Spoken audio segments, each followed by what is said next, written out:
한번 이렇게 인사합시다. 오늘 드리는 예배가 새 노래가 되게 합시다. 시작. 아멘. 제가 한번 기도하겠습니다. 하나님, 오늘 또 이렇게 말씀을 들으며 또 찬양을 올려드립니다. 우리 이렇게 구원받은 감격의 기쁨의 은혜가 새 노래가 되어서 믿음의 고백이 되게 하시고 찬송이 되게 도와주시고 결심이 되게 하여 주옵소서. 찬양으로 영광 돌린 우리 팀들과 또한 가브리엘 찬양대회에 하나님 찬양의 가사의 고백대로 살아가게 도와주시고, 하나님 아무것도 염려하지 말라고 고백하였사오니 내 모든 쓸 것을 채우리라 말씀하였사오니 믿음대로 되게 하여 주시옵소서. 말씀 들을 때 성령님께서 말씀하여 주시고 함께하여 주시길 간절히 원하오며 예수님의 이름으로 기도하옵나이다. 아멘. 감사합니다. 우리 하나님의 말씀은 다니엘 6장 10절에서 12절 말씀 보도록 하겠습니다. 구약성경 1242페이지에 있는 다니엘서 6장 10절에서 12절 말씀, 한 절씩 교독하겠습니다.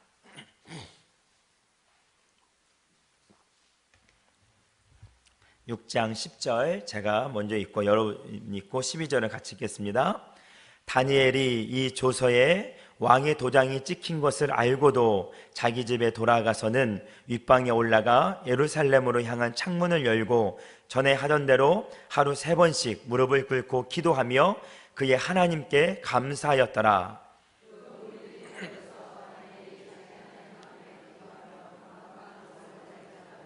같이 읽습니다.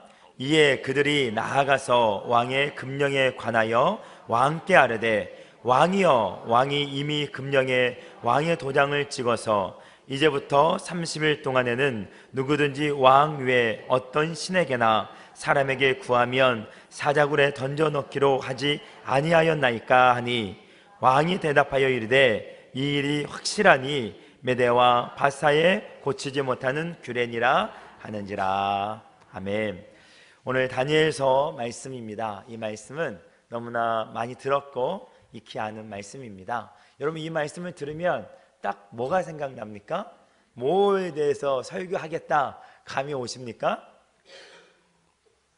아이고, 목사님 척하면 척이지요. 뭐 사자굴 뭐 하고 기도하고 그러지 않습니까? 너무 익숙한 말입니다. 여러분, 참 유별나다, 유난스럽다, 아, 저 사람은 참 유별해, 그런 말을 해보거나 아니면 본인이, 여러분이 그렇게 유난스럽다라고 이렇게 들어본 적이 있으십니까? 뭘 먹는 것 때문에 그렇다든지, 아니면 뭐 이렇게 하는 것 때문에 뭐 깔끔을 쩐다든지, 뭐 아니면 뭐 아무튼 그런 것 때문에 참 유난스럽네, 그런 말들 말입니다.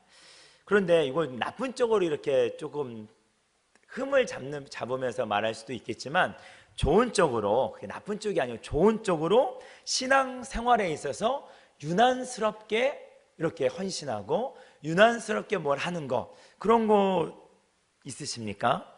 예를 들면, 아유, 전도를 꼭 저렇게 유난스럽게 해야 되나?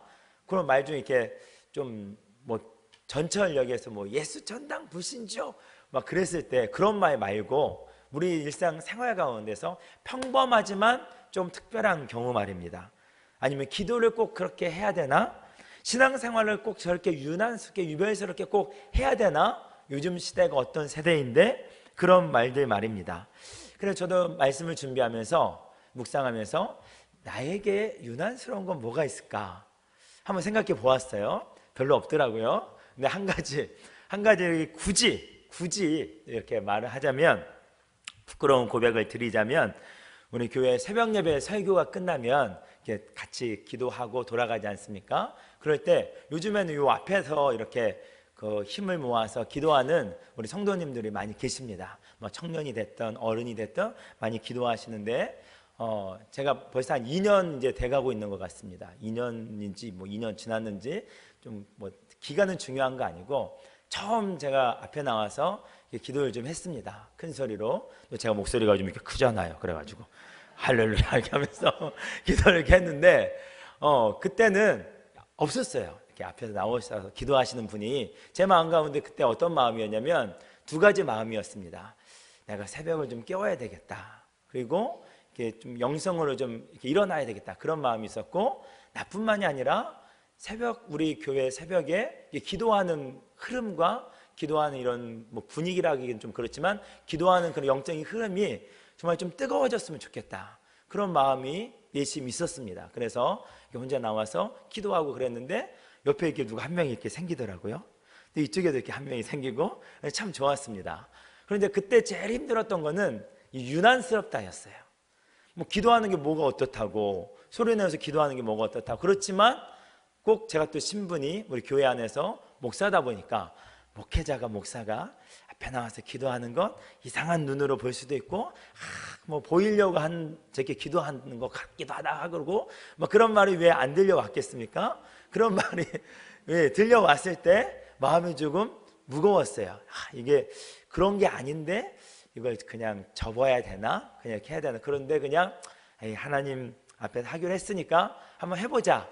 그렇게 이제 이렇게 하고 기도했는데, 그럴 때 이렇게 조금 힘들었을 때 어떤 일이 있었냐면, 뭐 월삭이라든지 아니면 이렇게 특별 기도 시간에 목사님이 청년들 다 나와서 기도하라고 이렇게 해가지고 분위기가 이렇게 묻혀갔습니다. 그렇게 앞에 나와서 기도해도 괜찮고 또 자연스러운 걸로.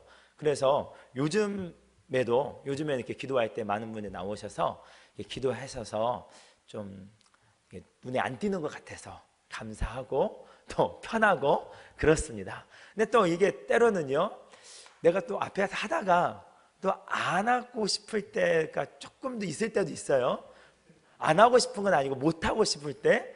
근데 그때는 또 이렇게 또 갈등이 되는 거예요. 하다가 또 그만둔 거 아닌가? 또 그런, 또 혼자 괜히 하는 거죠. 뭐 옆에서는 아무도 신경 안 쓰는데, 그럴 때마다 이렇게 홀로 채찍을 하면서 또 이렇게 기도하는 거 해온 것 같습니다. 근데 그런 모습이 때로는 유난스럽다 그렇게 보일 때도 있다는 것이죠. 우리 이 신앙의 그 앞서간 선배님들 중에 유명한 사람이 있습니다. 유난스럽다고 이렇게 그 지목을 받았던 사람 누구냐면, 화면 한번 보여주시면 감사하겠습니다.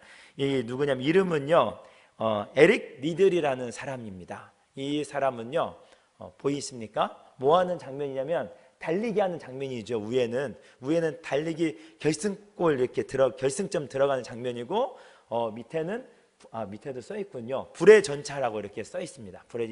불의 전차는 영화 제목입니다. 이 에릭 리들이라는 사람을 일생을 다루어서 영화로 만든 영화가 불의 전차인데, 이 에릭 리들은 어떤 사람이냐면 영국의 단거리 100m 달리기 선수였습니다. 그래서 올림픽 국가대표로 선발이 되었어요. 그런 과정 중에서 이제 됐습니다. 네, 너무 잘생긴 사람을 보면 제가 이제 죽으니까 저를 보여주시죠. 네, 그 에릭 리들이 100m 국가대표로 올림픽의 선수가 되었는데, 선발이 되었는데 이 대진표가 나오잖아요. 경기 일정이 쫙 나오잖아요. 100m 이 경기가 주일에 잡혀 있는 거예요. 주일에. 그래서 이 에릭 리들 이 사람은 고민을 하면서 저는 주일에는 달리지 않습니다. 공포를 해버립니다. 선언을 해버립니다.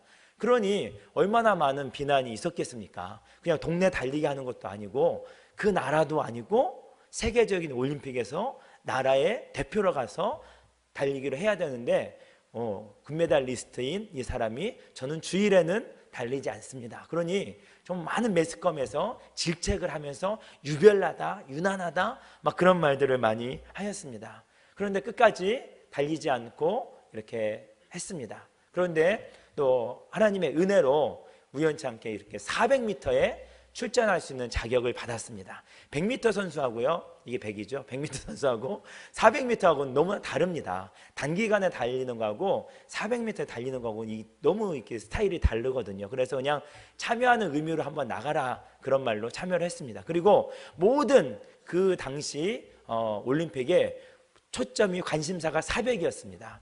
100m가 아니고. 왜냐하면 400m에 쟁쟁한 선수들이 많이 나왔거든요. 금메달 후보 리스트들이 많이 나왔기 때문에 누가 400m에 금메달을 딴 육상의 꽃이, 올림픽의 꽃이라고 하는 육상에서 누가 400m에 금메달 리스트가 되느냐, 온 매스컴에 관심이 있었습니다. 이 에릭 리들이 이 400m에 나가서 당당하게 금메달을 목에 걸었습니다. 모든 매스컴이 놀랐어요. 전혀 예상하지 않았기 때문에요. 그래서 인터뷰를 할 거 합니다. 인터뷰할 때 에릭이 이렇게 말합니다. 200m는 내 힘으로 달렸습니다. 100m 선수니까 200m까지는 내 힘으로 달렸다는 거죠. 나머지 200m는 하나님이 달리게 해주셨습니다. 그렇게 소감을 말했습니다. 그리고 400m 개주를 할 때 그 매니저가 이 근육을 풀어주고 하는 막 그런 매니저 있지 않습니까? 매니저가 이 에릭에게 쪽지를 하나 탁 쥐어줬습니다. 그리고 그 쥐어준 것이 그 무엇이었냐면 말씀 성경 구절이었는데, 하나님은 나를 존귀하게 여기는 자를 나도 존귀하게 여겨줄 거다, 그 말씀이었습니다. 이 에릭이 조금은 유별났지만 하나님을 존귀하게 여길 때 하나님께서도 이 선수를 존귀하게 여겨주신 것이죠. 여러분, 좀 서두가 길었는데요, 너무나 은혜스러운 이런 간증이기 때문에 에릭 리들에 대해서 잠시 소개를 해드렸습니다. 이 사람 못지않게, 이 에릭 리들 못지않게 유별나다, 그런 말을 들은 사람이 누굽니까? 성경에 오늘 본문에 나오는 다니엘, 또 다니엘과 세 친구, 이 친구들이 그렇게 살았습니다. 오늘 본문 말씀은 너무나 잘 아는 내용입니다. 이 다리오 왕이 왕이 되어서 이제 나라를 다스리는데 이 국정을 맡길 사람들을 뽑습니다. 그래서 3명의 가장 지도자를 뽑았는데 그 중에서 셋 중에서도 최고를 누구를 세우냐면 다니엘을 임명하려고 합니다. 그랬을 때 주변의 사람들이 뿔따구가 난 거죠. 시샘이 난 거죠. 이 다니엘을 살펴보면 다니엘이 누구였습니까? 지금 나이가, 우리는 다니엘 하면 포로로 끌려간 소년을 생각하잖아요. 이때는 다니엘의 인생의 마지막 순간입니다. 이 나이가 학자들은 80세 정도를 추정합니다. 80이 된 노인이에요. 지금도 그런데 그 당시에도 80이었으면 어르신입니다. 노인이었죠. 그 다음에 신분이 무엇입니까? 귀족도 아니고 이 유대 지방에서 포로로 끌려온 포로의 신분입니다. 엄밀히 따지면. 그리고 이 사람은 누구냐면 이 다리오 왕이 되기 전에 바벨론 시절에 그 나라를 위해서 충성을 다한 사람이에요. 그러니까 정권이 바뀌기 전에 충성을 다한 사람이기 때문에 이 새로운 정권 앞에서는 이제 이렇게 바꾸는 것이 자연스럽습니다. 그럼에도 불구하고 이 다리오 왕이 이 다니엘을 가장 높은 주위로 임명을 하니까 주변에서는 어떻게든 흠을 잡아서 깎아내리려는 움직임이 있었습니다. 그래서 여러분 잘 알다시피 30일 동안은 누구든지 다리오 왕 외에는 어떤 신이나 사람에게 무엇이든지 구하지 못하게 하십시오. 그렇게 하면 안 됩니다. 이런 정말 말도 안 되는 법령을 만들어서 다리오 왕에게 나아갑니다. 그런데 사람의 마음은요, 사람의 욕심은요, 한이 없는 것 같습니다. 아담 이후로 죄가 들어와서 우리 마음속에 늘 높아지려고 그러고 늘 신처럼 되고 싶어 합니다. 하와의 마음속에도 네가 하나님같이 될 거야, 네 눈이 밝아질 거야, 그 마음 아니었습니까? 그것 때문에 혹 넘어간 거 아닙니까? 이 다리오 왕이 조금만 생각하면 너무나 터무니없는 이 내용인데도 거기에 도장을 꽉 찍습니다. 다른 신들에게도 더하기 어떠한 사람에게도, 아니 어떻게 사람에게도 구하지 않고 한 달을 지낼 수 있겠어요? 뭘 좀 도와주세요, 뭘 좀 해주세요, 그것조차도 허용되지 않는 그러한 법률을 만들게 되었다는 것이죠. 그 법령을 제정하고 난 다음에 이 사람들이 다니엘을 관찰했을까요? 안 했을까요? 관찰을 했겠죠. 걸리기만 해봐라, 이렇게 막 숨어서 관찰을 했는지 망원경을 관찰했는지 모르겠지만 관찰을 했습니다. 그런데 너무나도 뜻하지 않게 그들은 어렵게 막 이렇게 관찰을 하려고 했는데 너무나도 쉽게 기도하는 모습을 발견을 해버린 거예요. 예, 그렇습니다. 다니엘은 숨어서 하지도 않고 그냥 보란 듯이 그렇게 하고 있었다는 것이죠. 다니엘은 그 법령이 선포된 이후에도 평소처럼 하루에 3번씩 기도를 하였기 때문입니다. 여러분, 이러한 다니엘을 서두 길게 장황하게 설명하였고 유별나다고 했던 이 다니엘을 여러분은 어떻게 바라보십니까? 어떻게 생각이 되어지십니까? 이 신앙을 어떻게 바라보고 계십니까? 때로는 이렇게 생각할 때 있습니다. 죽음을 두려워하지 않는 대단한 신앙의 사람이라고 생각할 수도 있습니다. 뭐 이게 아니라는 게 아니고요, 평소에 기도하던 그의 습관을 지키는 것이 가장 탁월한 신앙적인 행위, 습관을 쫓아서 어떠한 일이 있어도 그 시간에 기도하는 것, 그렇게 그 행위에 대해서 칭찬을 하면서 또 잘했다고 말할 수도 있습니다. 때로는 꼭 그래야만 했을까 반문을 가져볼 수도 있습니다. 여러분, 다니엘은요 하루에 3번 습관을 따라서 기도하기로 했기 때문에 목에 칼이 들어온 거나 마찬가지잖아요. 목에 사자의 입이 벌려지고 있잖아요. 죽음 앞에서도 그렇기 때문에 기도했던 그런 성실한 사람이라고 생각을 한다면, 오늘 이 사건, 하나님께서 우리들에게 주시는 교훈은 그냥 성실함, 꾸준함, 변함없는 이 정도로 그칠 것입니다. 또한 이 사건의 핵심을 다니엘의 기도 시간을 타협하지 않는 사람이야, 목숨에 칼이 들어와도 어떠한 어려움이 있어도 타협하지 않는 그러한 뚝심 있는 그러한 신앙인이야 라고 말할 수도 있을 것입니다. 그런데 이렇게 정의하기에는 조금 많이 아쉬움이 있습니다. 여러분 생각해 보십시오. 만약에 제가 밤 9시에 기도하기로 했습니다. 하나님 40일 동안 기도하겠습니다. 다니엘 21일 금식 기도하니까 다니엘 21일 제가 밤 9시에 기도하겠습니다. 그런데 갑자기 저희 아들이 아프다고 막 배를 구릅니다. 8시 55분에 9시에 나와서 제가 기도해야 되는데 막 소리를 지릅니다. 지금 말고 어렸을 때 생각, 이제 그렇다고 치면 저는 어떻게 해야 될까요? 밤 9시에 하나님께 약속을 했으니까 아픈 아들 녀석은 그냥 보지도 않고 하나님께 맡겨버리고 9시에 나와서 기도하는 게 맞을까요? 그건 조금 퀘션 마크를 하고 싶습니다. 뭐 틀리다는 게 아닙니다. 그렇다고 저요 막 믿음 없는 사람 막 보지 마십시오.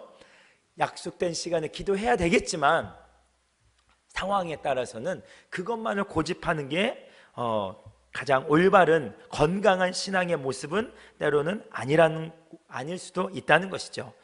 어떤 분은 말합니다. 다니엘이 은밀한 골방에 들어가서 기도하지 왜 다 보이는 곳에서 기도해가지고 창문이라도 닫고 기도하지 창문을 다 열고 기도했다고, 이렇게 막 또 이렇게 말씀하시는 분들도 계십니다. 그런데 또 다니엘을 좀 이렇게 또 옹호하고 보호하고 그 편에 선 사람들은 모르는 소리 하지 마.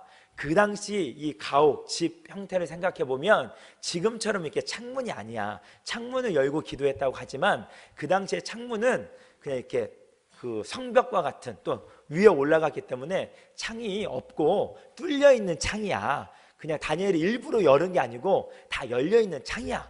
그렇게 이렇게 또 변호를 하면서 또 이렇게 이야기를 하시는 분들도 계십니다.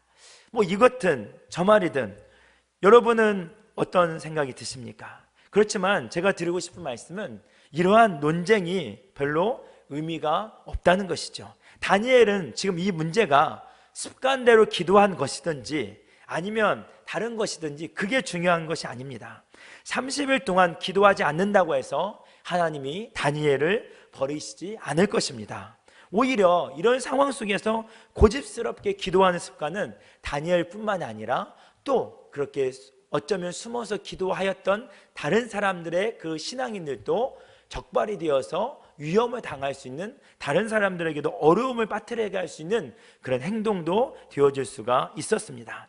그리고 다니엘이 내가 이렇게 사자굴에 들어가는 위험이 있어도 기도하는 이유는 그래도 하나님께서 내 목숨을 지켜주실 거야 라는 믿음을 가지고 기도했다면, 다니엘은 기도의 내용에 뭐라고 기도했겠습니까? 하나님, 나를 살려주십시오.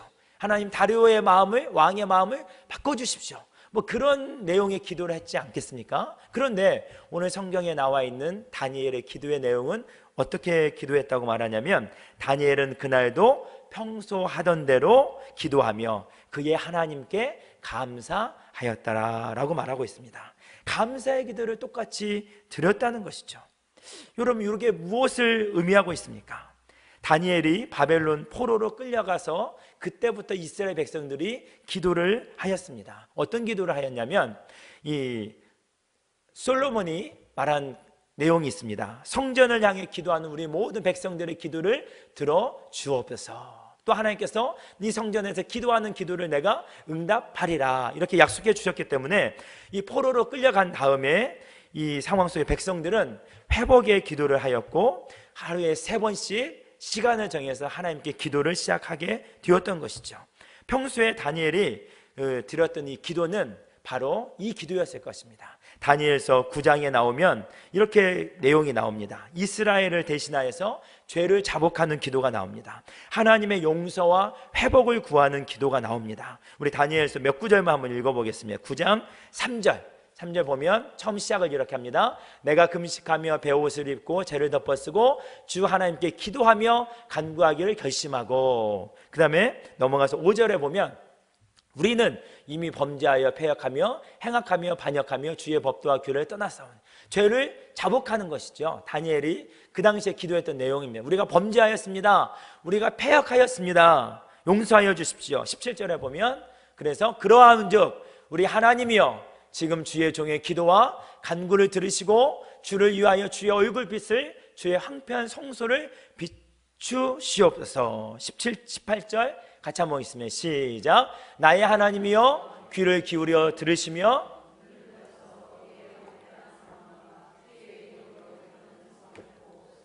우리가 주 앞에 간구하는 것은 우리의 공의를 의지하여 하는 것이 아니요 주의 큰 궁유를 의지하여 함이니이다.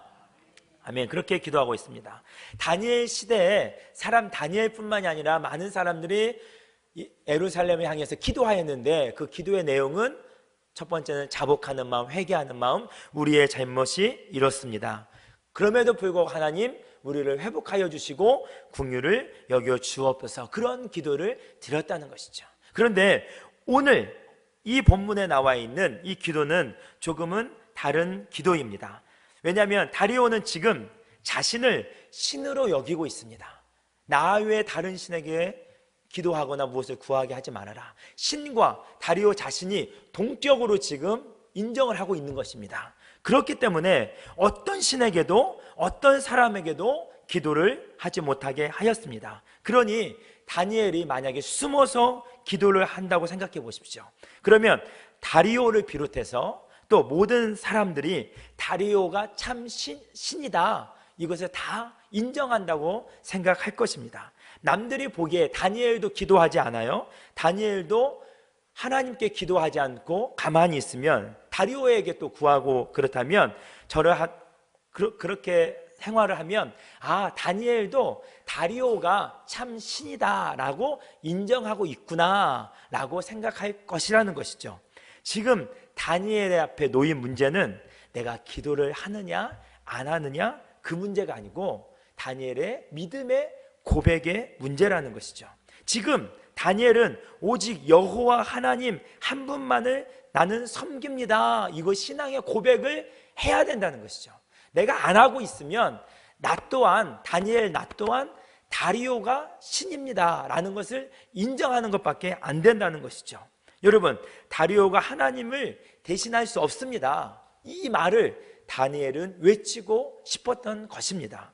꾸준하게 기도를 해서 좋은 신앙이라고 생각하지도 않고 습관적으로 내가 계속해서 지금까지 기도해 왔으니까 나는 계속 기도할 거야, 그런 마음이 아니라 바로 다리오가 내린 법령을 모든 백성들이 알고 있기 때문에 그가 보이지 않는다면, 그가 기도하지 않는다면 다리오가 신입니다 라는 그런 고백을 하는 것으로 인정하기 때문에 다리오는 그것을 철저하게 지금 경계하고 있는 것입니다.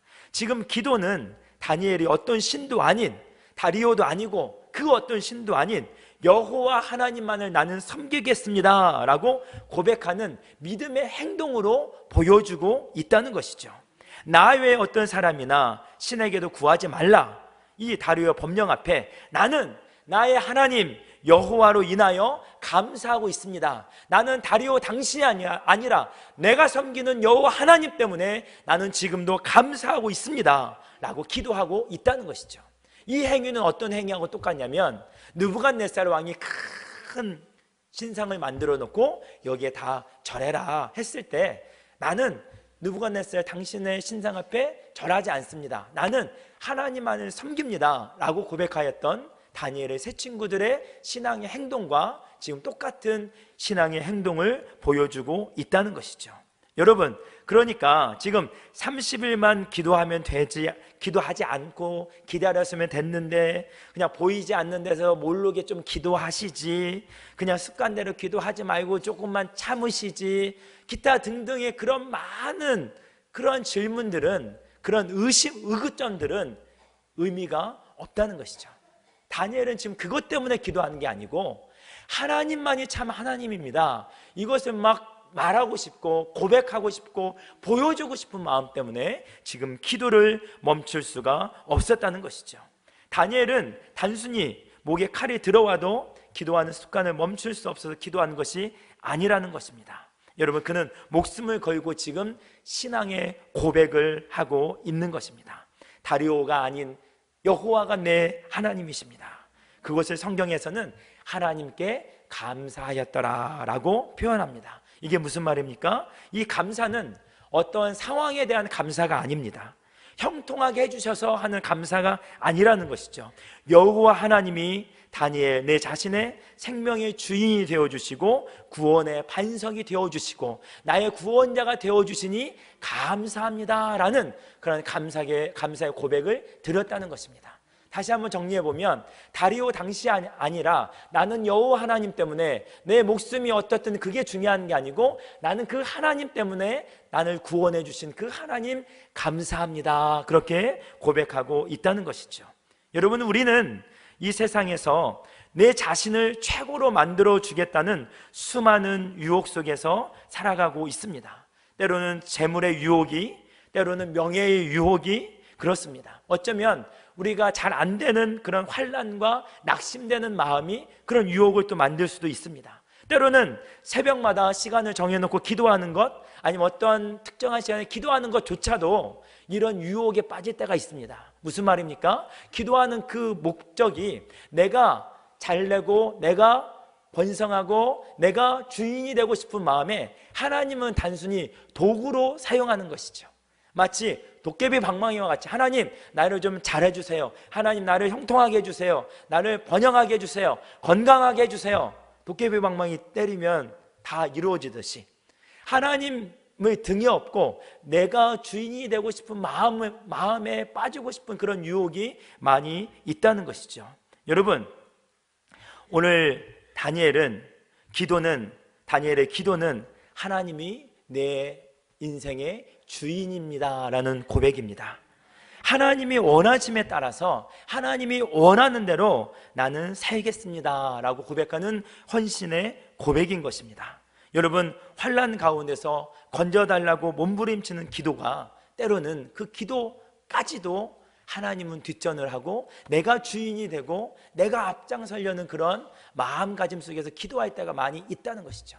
오늘 다니엘은 철저하게 모든 것을 내려놓습니다. 하나님, 모든 내 삶의 주인은 하나님이십니다. 여호와이십니다. 나를 구원해 주셔서 나를 이렇게 인도해 주셔서 감사합니다 라고 고백하고 있는 것입니다. 여러분, 오늘 다니엘이 80이 넘은 노구의 몸으로 무릎을 꿇고 예루살렘 쪽을 향해서 창문 앞에서 감사히 기도드리고 있는 이 모습 한번 생각해 보십시오.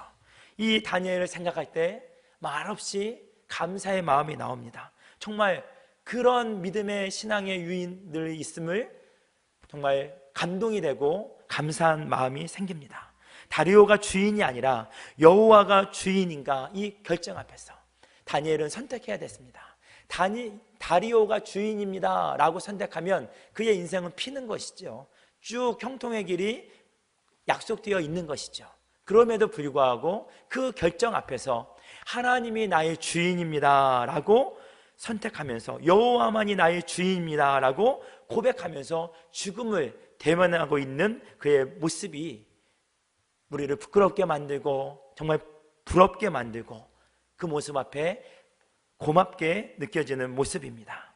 다니엘에게 중요한 것은 내가 기도함으로 사자굴에 들어가느냐 안 들어가느냐, 하나님의 사자굴에서 나를 건져주느냐 안 건져주느냐, 그게 아니고 다리오는 나의 주인이 될 수 없습니다, 나의 주인은 여호와뿐입니다 라고 기도하는 그 고백이 다니엘의 기도의 중심이었다는 것이죠. 그래서 그 위기의 순간에도 기도를 멈출 수가 없었던 것입니다.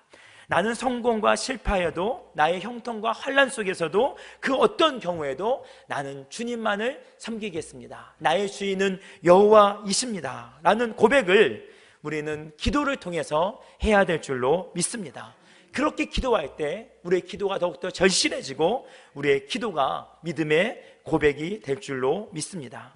주 예수 그리스도를 통해서 새 생명을 얻은 우리들이 우리 주로 말미암아 주님께 마음껏 내 인생에 있어서 어떤 유혹이 와도 주님, 나는 주님 때문에 감사하고 주님이 나의 구원자 되십니다, 주는 예수 그리스도는 살아계신 하나님의 아들이십니다 라고 고백하는 저와 여러분이 되어야 될 줄로 믿습니다. 여러분, 다니엘이 그 법령 앞에서 기도했을 때 어떤 마음으로 기도했을까? 그는 신앙이 막 크니까 아무런 염려도 없이 편안한 마음으로 기도했을까? 한번 생각해 보았는데, 그도 인간인지라 사람인지라 그렇지는 못하지 않았지 않겠습니까? 많은 두려움이 있었고 많은 번민이 있었고 많은 갈등이 있지 않았겠습니까? 그럼에도 불구하고 하나님 앞에 엎드린 것입니다. 사자굴에 들어가지 않기를 바라는 그 마음이 있었겠지만, 다니엘은 만일 그것이 평생 동안 내가 섬겼던 하나님을 저버리는 일이라면 나는 결코 포기할 수 없다라고 고백하고 있습니다. 우리가 잘 알고 있는 폴리갑 선생님을 잘 아시죠? 초대교회에 사셨던 이 폴리갑 선생님은 예수를 믿는다는 그 이유 하나 때문에 그 가이사가 하나님이 아니라는 그 고백 때문에 화형에 처하게 되었습니다. 불에 화형에 처하게 되었는데, 이 폴리갑 선생님은 너무나 그 삶이 좋았고 존경을 받고 인정을 받는 사람이었습니다. 그래서 마지막 그 로마 총독이 한번 기회를 주고 싶었습니다. 폴리갑 선생님, 한번 기회를 주겠어. 당신이 이 순간만 딱 한마디만 나는 예수를 모르고 말하고 내려가서 마음껏 믿으시오. 누가 뭐라 하지 않겠어. 그렇다면 살려주겠어. 그렇게 한번 기회를 주었을 때 폴리갑 선생님은 이렇게 고백하였습니다. 아닙니다. 나는 86년 동안을 주님을 믿어왔습니다. 그리고 86년 동안 어떠한 일이 있어도 주님이 나를 한 번도 모른다고 말씀하지 않았습니다. 그런데 내가 어찌 조금 더 살기 위해서 그 주님을 모른다고 배반할 수 있겠습니까? 그 말을 하고 화형장 앞으로 담대히 걸어갔습니다. 다니엘의 지금 기도는 살려달라고 예언하는 기도가 아닙니다. 하나님께서 그를 비록 죽음의 자리에 서게 할지라도 그 하나님은 공평하신 하나님이고 그 하나님은 영광을 받으시기 합당하신 하나님, 그의 하나님이십니다 라고 고백하며 나를 구원해 주셔서 감사합니다 라고 기도하고 있는 것이죠. 마치 수많은 우리 믿음의 선조들이 화형을 당하면서 단두대에서 목이 잘려 죽으면서도 그리스도를 부인하지 않고 차라리 죽음을 택하겠습니다, 마지막 순간까지 주님이 하나님이 나의 주인이십니다 인정하고 찬양하였던 것과 같은 모습입니다. 여러분, 왜 기도하지 않으십니까? 기도해도 소용이 없다고 생각하십니까? 아니면 기도 안 해도 지금 살만해서 기도하지 않으십니까? 하나님의 거룩하심과 그 아름다움 앞에 다니엘처럼 선다면, 죽음을 각오하고 예수는 나의 생명이라고 고백할 수 있다면, 나는 정말 아무것도 아니고 죄인인 나를 구원해 주신 하나님 감사합니다, 그 은혜가 감사합니다 라고 고백한다면 우리는 기도를 멈출 수가 없을 것입니다. 저는 기도하지 않는다고 천국 못 간다고 말하고 싶지 않습니다. 그렇지도 않을 것입니다. 그러나 단언하건대 기도하지 않으면 가장 큰 것 중에 하나를 놓칠 것입니다. 그것은 바로 하나님과 동행하는 축복, 하나님의 선하신 아름다움을 아는 축복, 하나님이 나를 구원해 주신 은혜가 얼마나 큰지를 아는 축복, 하나님이 나를 얼마나 사랑하시고 내 인생에 있어서 하나님이 얼마나 개입하고 계신지 그러한 은혜를 체험할 수 있는 그런 축복은 기도하지 않고서는 결코 느낄 수 없을 것입니다. 기도야말로 가장 위대한 능력이고 가장 분명한 성도들의 특권인 것입니다. 내 삶의 고백이고 내 신앙의 고백이 될 줄로 믿습니다. 여러분, 신앙생활을 조금 유별나게 하면 안 되겠습니까? 주님을 사랑하는 마음 때문에 주님이 나의 구원자가 되십니다, 좀 마음껏 좀 이렇게 드러내면서 하면 안 되시겠습니까? 기도하는 것뿐만이 아니라 다른 일상생활에서도 말입니다.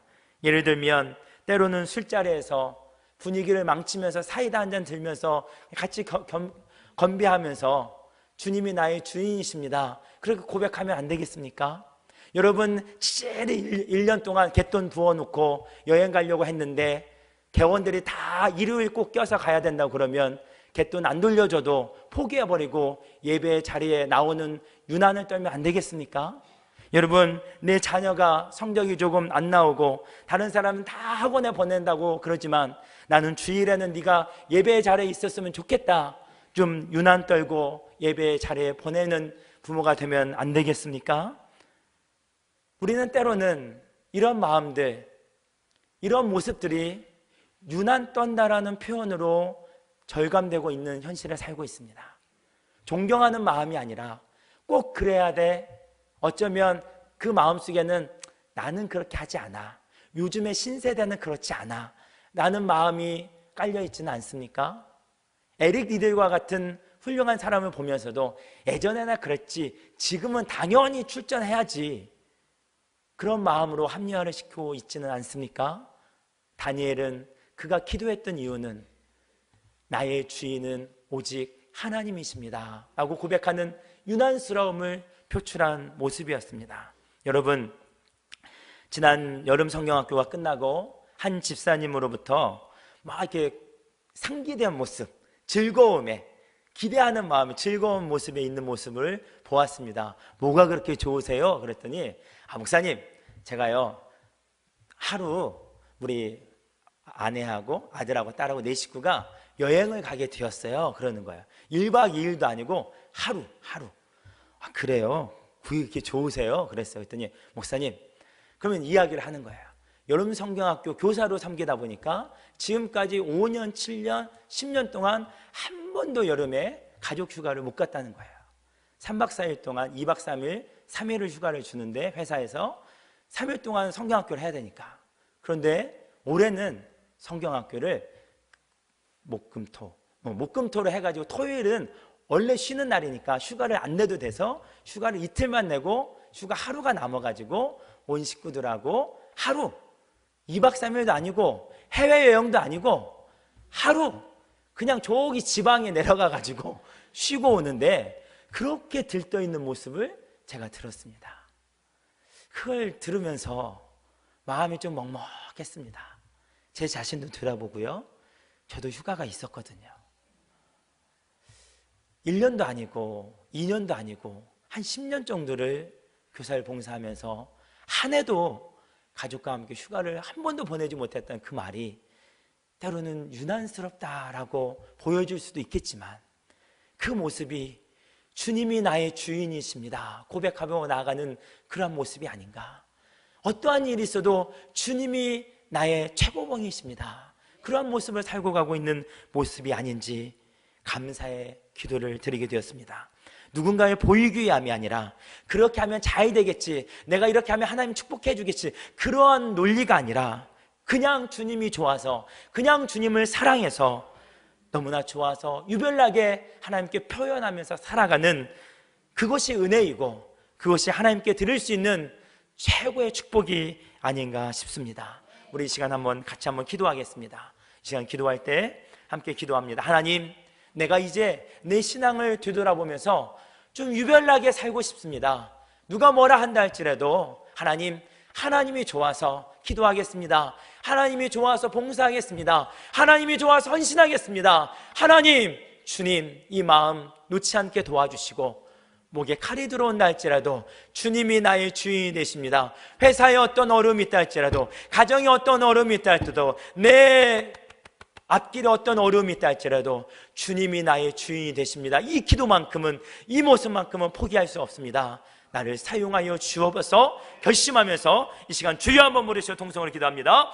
주여, 하나님 아버지 감사합니다. 여호와 하나님 아버지, 우리 가운데 이 시간 함께하여 주셔서 다니엘이 목숨을 걸고 기도하였던 것, 누구에게 보이려고도 습관대로 기도한 것도 아니고 기도의 능력으로 기도한 것도 아니고 하나님이 참 신이십니다, 하나님이 나의 주인이십니다, 하나님만이 하나님이십니다 고백하였던 것처럼 여호와 하나님 아버지, 우리의 삶 가운데서 어떠한 환경과 어떤 어려움 가운데서도 하나님만이 하실 수 있습니다. 하나님의 나의 주인이시고 나의 구원자가 되시고 하나님의 날 사랑하십니다. 그 믿음의 고백으로 유별나게 살게 하여 주시옵소서. 하나님 아버지, 하나님 정말로 주여 풍함에 살게 하여 주시옵소서. 하나님 아버지, 충만한 가운데 살게 하여 주시고 주여 이끌어 주시고 인도하여 주셔서 온전히 여호와 하나님 아버지, 하나님 주의 사랑 가운데서 몸쯤에 나갈 수 있도록 주님 이끌어 주시옵소서. 하나님 어떠한 상황 속에서도 아버지 하나님께서 주여 이끌어 주시고 충만한 가운데 나갈 수 있도록 내 하나님 아버지 이끌어 주시고 인도하여 주옵소서.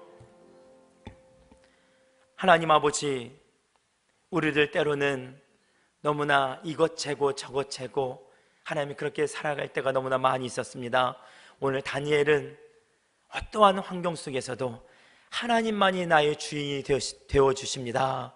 그것을 고백하기 위해서 그 고백 때문에 죽음도 또 많은 역경도 인내하며 나아갔음을 살펴보았습니다. 하나님, 내 신앙이 주님 앞에 바로 서길 원합니다.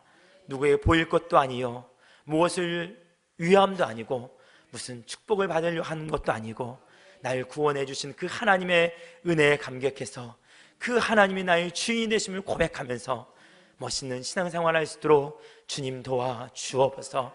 하나님, 주 예수보다도 귀한 것은 없네, 늘 고백하며 나아갈 수 있는 우리의 믿음의 성도들 다 될 수 있도록 인도하여 주옵소서. 예수님의 이름으로 기도하옵나이다. 아멘.